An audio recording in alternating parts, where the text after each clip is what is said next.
Welcome back to clean news Rajasthan. चलिए देखते हैं राजस्थान की 15 फटाफट बड़ी खबरों को। SC/ST और OBC वोट बैंक पर फोकस।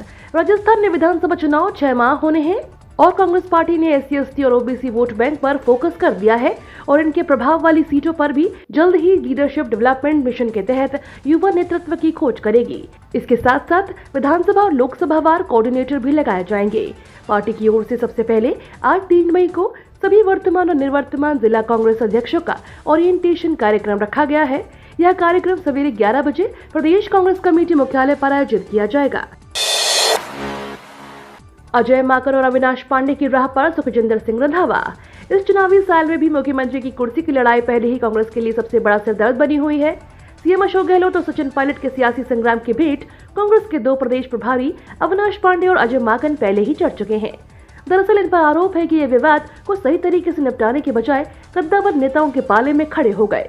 अब वही काम तीसरे प्रभारी सुखजिंदर सिंह रंधावा कर रहे हैं। वह खुले तौर पर सीएम अशोक गहलोत की भाषा बोल रहे हैं और पूर्व डिप्टी सीएम सचिन पायलट ने वसुंधरा राज्य के खिलाफ करप्शन के मामले में अपनी ही सरकार के खिलाफ अनशन पर फिर बागी तेवर अपनाए हैं। गहलोत समर्थकों का मानना है कि इस अनुशासनहीनता पर कार्रवाई होनी चाहिए। राजस्थान आवासन मंडल में 311 पदों पर भर्ती, इन पदों पर होगी भर्ती। राजस्थान आवासन मंडल में करीब 30 सालों बाद रिक्त पदों पर भर्ती होने जा रही है। आवासन मंडल ने 311 पदों पर भर्ती का फैसला लिया है।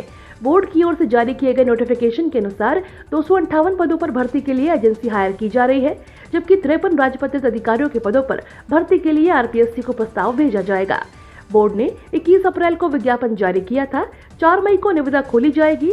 वर्तमान में राजस्थान आवासन मंडल में 750 स्थायी और 475 अस्थायी कर्मचारी कार्य कर रहे हैं, लेकिन बोर्ड के प्रोजेक्ट बढ़ने के चलते कर्मचारियों की संख्या बढ़ाने की जरूरत है।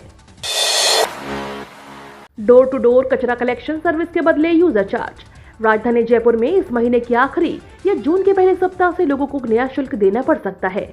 जयपुर नगर निगम ग्रेटर कचरा कलेक्शन के लिए यूजर चार्ज वसूलना शुरू कर सकता है। इसके लिए सभी तैयारियां पूरी कर ली गई हैं और ये शुल्क ऑनलाइन ही वसूला जाएगा या QR कोड के जरिए वसूला जाएगा।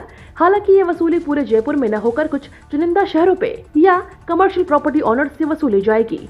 ऐसा अगर होता है तो राजस्थान का यह पहला शहर होगा जहां डोर टू डोर कचरा कलेक्शन के बदले यूजर चार्ज वसूला जाएगा। नगर निगम कमिश्नर महेंद्र सोनी की माने तो चार्ज वसूली का काम संबंधित कचरा उठाने वाली फर्म का व्यक्ति ही करेगा।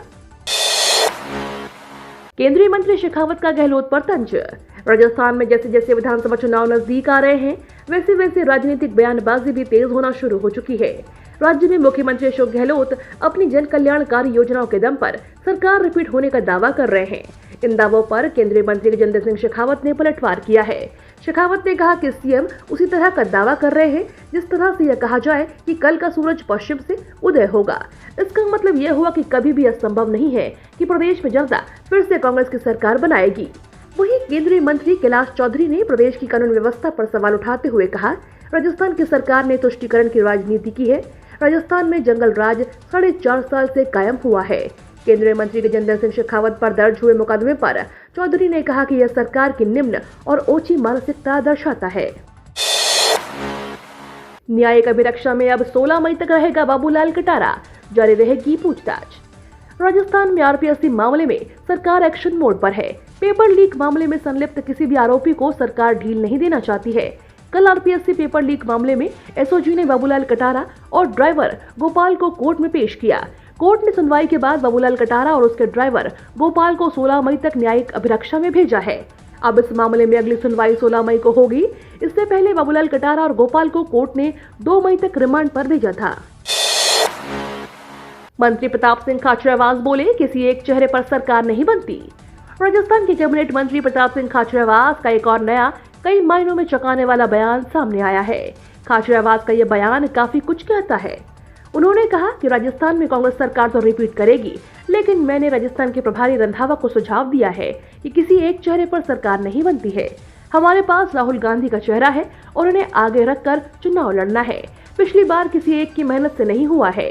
यह कहना है खाद्य मंत्री प्रताप सिंह खाचरियावास का। उन्होंने कहा कि उनके पीछे जो 50 चेहरे लाखों कार्यकर्ताओं के चेहरे होंगे तब चुनाव जीतेंगे। सबसे ज्यादा आंदोलन हमने किए। मैं जयपुर का अध्यक्ष रहा और सबसे ज्यादा आंदोलन जयपुर में किए। सचिन पायलट के मुद्दे पर पत्रकार ने किया सवाल तो अशोक गहलोत ने दिया ये जवाब। राजस्थान के सीएम अशोक गहलोत कर्नाटक के दौरे पर हैं। वहां मैंगलोर में प्रेस कॉन्फ्रेंस की है। इनमें मीडिया की ओर से सचिन पायलट पर सवाल पूछा गया तो अशोक गहलोत ने पायलट के मुद्दे पर ध्यान देने की बजाय राजस्थान सरकार की ओर से चलाए जा रहे महंगाई राहत के कार्यों पर बात की। सीएम ने कहा कि हम महंगाई कम करने में लगे हुए हैं। अशोक गहलोत ने मीडिया से सवाल किया कि एक तरफ राजस्थान में आपकी जो योजनाएं हैं उनको कांग्रेस के कर्नाटक के मैनिफेस्टो में शामिल किया गया है, दूसरी तरफ राजस्थान में कुछ दिन पहले सचिन पायलट ने भ्रष्टाचार के खिलाफ कार्यवाही को लेकर धरना दिया था। इस सवाल के जवाब में सीएम ने चुनावों के बीच किसी भी तरह के विवाद से बचते हुए कहा कि हम वहां भी महंगाई को कम करने में लगे हुए हैं। हमने 10 बड़ी योजनाओं पर ध्यान देते हुए 10 सूत्रीय कार्यक्रम चला रखा है।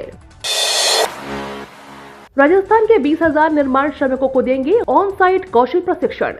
प्रदेश के 20,000 निर्माण श्रमिकों को ऑन साइट कौशल प्रशिक्षण मिलेगा। राजस्थान आवासन मंडल की ओर से प्रदेश के निर्माण श्रमिकों को केंद्रीय agency national real estate development council के सहयोग से यह प्रशिक्षण दिया जाएगा। 2 वर्षों में निपुण कार्यक्रम के तहत निर्माण श्रमिकों को यह प्रशिक्षण मिलेगा। इसके लिए दोनों संस्थाओं ने मंगलवार को एक MOU साइन किया। नरेटको के वाइस प्रेसिडेंट अशोक पाटनी ने बताया कि इस प्रशिक्षण के लिए काउंसिल ने राजस्थान आवासन मंडल को नोडल एजेंसी बनाया है। मंडल के सहयोग से पहले चरण में मंडल के अधीन प्रदेश भर में चल रही 150 से अधिक परियोजनाओं से जुड़े हजारों श्रमिकों को प्रशिक्षण दिया जाएगा। मौसम विभाग का अलर्ट, आज से 4 दिन तक होगी बारिश। राजस्थान में मंगलवार को दूसरा पश्चिमी विक्षोभ सक्रिय हुआ है। इसके असर से अधिकतर जिलों में बारिश और अंधड़ का दौर चलेगा। मौसम विभाग ने नए पश्चिमी विक्षोभ का असर 7 मई तक रहेगा। वहीं प्रदेश के कुछ जगहों पर मंगलवार शाम को मौसम बदला और तेज हवा के साथ बारिश हुई। पिछले 24 घंटों में राजस्थान के कई जिलों में मेघ गर्जन के साथ हल्की से मध्यम बारिश हुई। 2 साल से बंद पड़ी मेजर मिनरल माइंस होगी स्वतः निरस्त। केंद्र सरकार ने माइंस और मिनरल्स एक्ट 1957 के नए आदेश जारी किए हैं। इनके पूर्व नियमों के तहत क्षेत्र आरक्षित कर आवंटित ऐसे खनन पट्टों में जहां अभी तक खनन कार्य आरंभ नहीं हुआ है या गत 2 साल से खनन कार्य बंद है, उन खनन पट्टों को स्वतः निरस्त करते हुए राज्य सरकार नीलामी कर देगी। अतिरिक्त मुख्य सचिव mines and petroleum doctor Subodh Agarwal ने बताया कि अब इन राज्य सरकार की कंपनियों या उपक्रमों के लिए आरक्षित ऐसे माइनिंग क्षेत्र जहाँ विगत 2 सालों से लगातार माइनिंग हो रही है, उन खनन क्षेत्रों में 1 साल की अवधि के लिए खनन जारी रहने की अनुमति होगी। ऐसे उपक्रमों को 1 साल की अवधि में खनन लीज जारी करानी होगी। आयकर विभाग के छापे, साल भर में 3,000 करोड़ से ज्यादा की अघोषित संपत्ति का पता चला। राजस्थान में विगत वित्त वर्ष में आयकर विभाग के छापों की कार्यवाही में रिकॉर्ड ब्लैक मनी का खुलासा हुआ है। 1 साल में आयकर विभाग की इन्वेस्टिगेशन विंग द्वारा की गई 1 दर्जन से ज्यादा ग्रुपों पर छापे की कार्यवाही में 3,000 करोड़ रुपए की ब्लैक मनी पकड़ी गई है। आयकर छापों में बड़े पैमाने पर ब्लैक मनी निवेश करने के दस्तावेज मिले हैं। वहीं बड़े पैमाने पर ज्वेलरी भी सीज की गई है। केदारनाथ धाम यात्रा मौसम अलर्ट के बाद स्थगित। उत्तराखंड 4 धाम यात्रा पर बड़ा अपडेट सामने आया है। खराब मौसम की वजह से केदारनाथ यात्रा को रोका गया है, जबकि गंगोत्री, यमुनोत्री और बद्रीनाथ यात्रा जारी रहेगी। IMD के अनुसार उत्तराखंड मौसम पूर्वानुमान में आज 3 मई को अलर्ट जारी किया है। उत्तराखंड में मौसम अलर्ट और केदारनाथ धाम में हो रही भारी बर्फबारी को देखते हुए आज यात्रा 100% रोक के निर्देश दिए हैं। किसी भी यात्री को केदारनाथ जाने की अनुमति नहीं दी जाएगी। आदिवासी जनता के बीच जन्मदिन मनाएंगे मुख्यमंत्री गहलोत। राजस्थान के मुख्यमंत्री अशोक गहलोत का आज जन्मदिन है। हर साल मुख्यमंत्री गहलोत जयपुर या जोधपुर में जन्मदिन मनाते आए हैं, लेकिन इस साल उनका जन्मदिन खास होने वाला है। इस बार गहलोत अपना जन्मदिन आदिवासियों के बीच मनाएंगे। कर्नाटक चुनाव से वक्त निकालकर सीएम अशोक गहलोत उदयपुर पहुंचेंगे, जहां वो अलग अलग कस्बों में जाकर जनता के बीच अपना जन्मदिन मनाएंगे। आज दोपहर 3:10 पर सीएम अशोक गहलोत उदयपुर एयरपोर्ट पहुंचेंगे। 3:30 बजे ग्राम घाटा कोटड़ा पहुंचेंगे, जहां महंगाई राहत कैंप एवं प्रशासन गांव के संग अभियान के तहत आयोजित शिविर का अवलोकन करेंगे। राजस्थान में जाट को मुख्यमंत्री बनाने की मांग। राजस्थान में जाट मुख्यमंत्री की मांग जोर पकड़ने लगी है। राजस्थान में कांग्रेस के जाट नेताओं ने विधानसभा चुनाव के करीब 7 महीने पहले किसी जाट नेता को सीएम बनाने को लेकर सक्रियता बढ़ाई है। अगले कुछ दिनों में जाट नेता पार्टी आलाकमान से मुलाकात का समय मांग सकते हैं। राज्य विधानसभा में प्रतिपक्ष के पूर्व नेता और राजस्थान कृषि उद्योग विकास बोर्ड के अध्यक्ष रामेश्वर डूडी ने कहा, जाट सीएम बनना चाहिए। उन्होंने कहा कि प्रदेश में जनसंख्या के लिहाज से जाट समाज बड़ा है। राजनीतिक तौर पर यह समाज सक्रिय भी है। कई सालों से यह समाज जाट मुख्यमंत्री बनाने की मांग कर रहा है। ये तो थी राजस्थान की बड़ी खबरें। रोजाना सबसे पहले अपडेट पाने के लिए क्लीन न्यूज राजस्थान को अभी सब्सक्राइब करें।